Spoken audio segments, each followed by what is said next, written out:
sa Adventure Park. Adventura Park pala.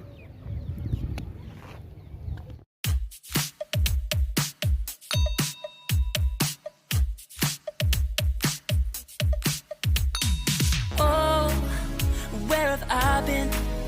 Stupid silence. You've been standing right there all along. Yan, may jeep lines. Yan, jeep lines sa mga bata. At doon naman yung palaruan sa mga maliliit na bata. Park, guys. Ito, laro sila ng sand. So, yung mga alaga ko naglalaro ng sand. Dito naman yun.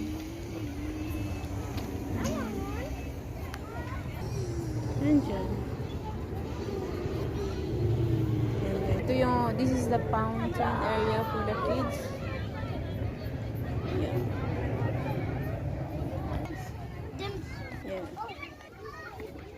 This is area for the kids, guys, only. Mga Pilipino yung nagbabantay dito. May kalamunggay pala dito, guys. Hihingi ako mamaya. Update ko kayo. Binuksan na nila. One. Guys, nilagyan ko ng silupin yung ko kasi ayaw ko madumihan. Mahilig kasi sila dito sa buhangin, guys. Tingnan mo nito, mga buhangin, mga laro, mga bata. Laro, guys. Sand, 'di ba? Puro sand.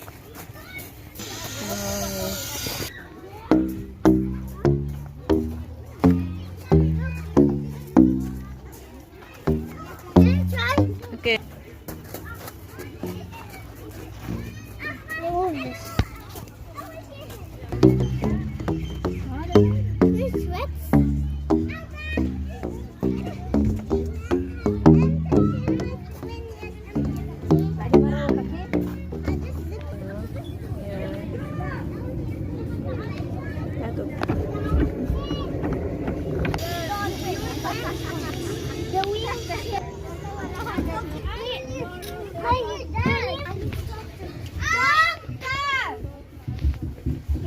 Yan.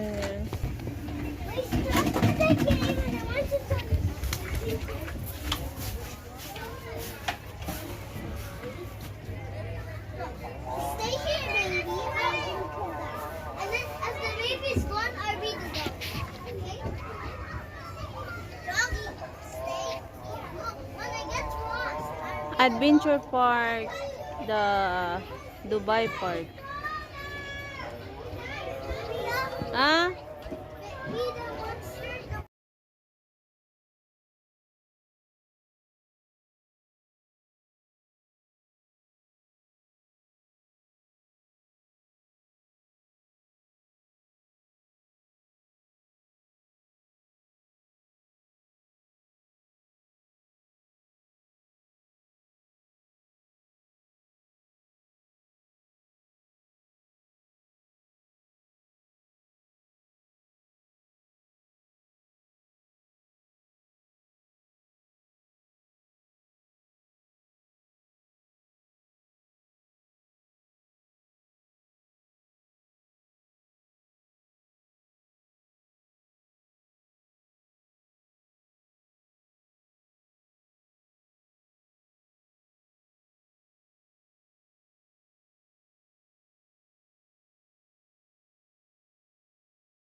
Guys,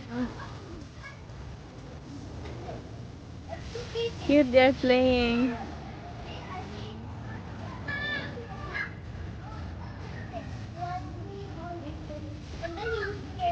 Dahil the rabbit, they're playing.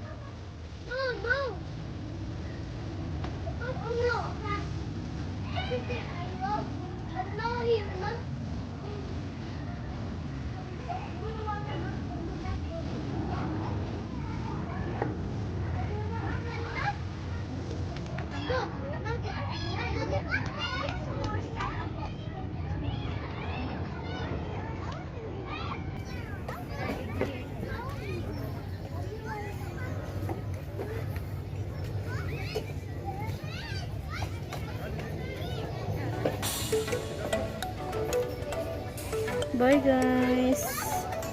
See you later.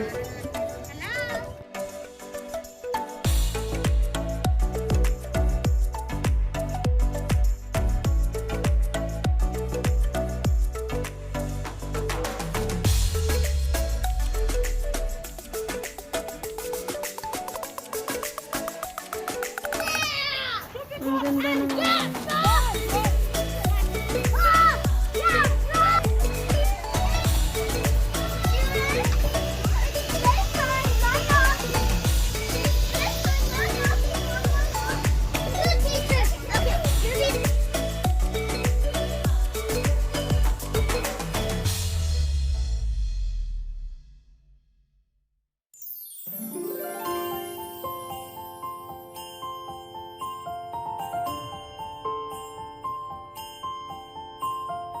Is nakakuha ako ng kalamunga.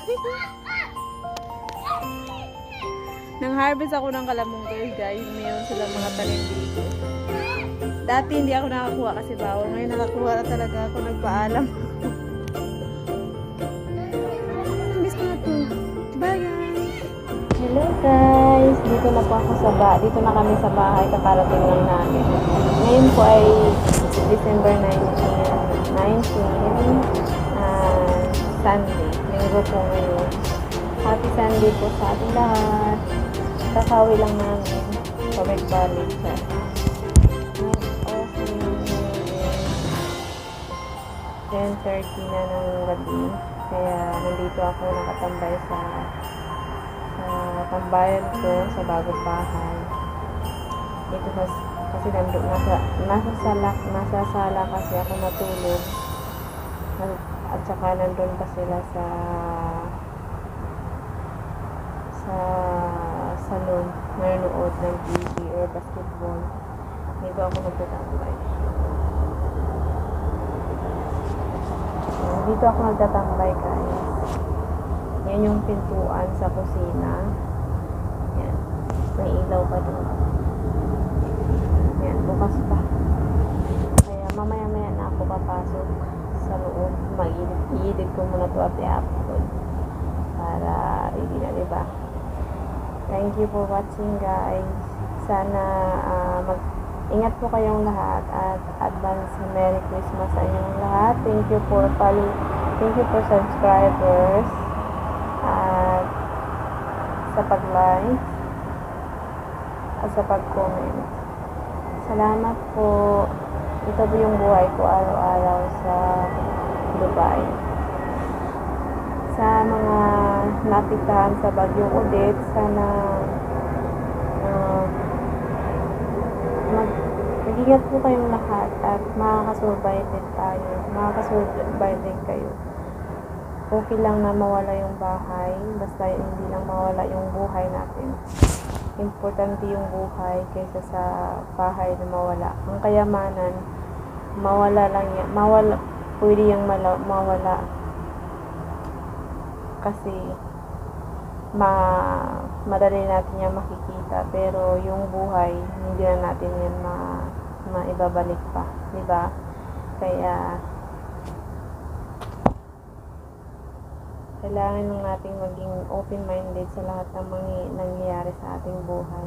Lalo na sa mga naapektuhan ng Bagyong Odette. Andyan naman si God. Magdasalan tayo at tutulungan niya tayo. Bye guys!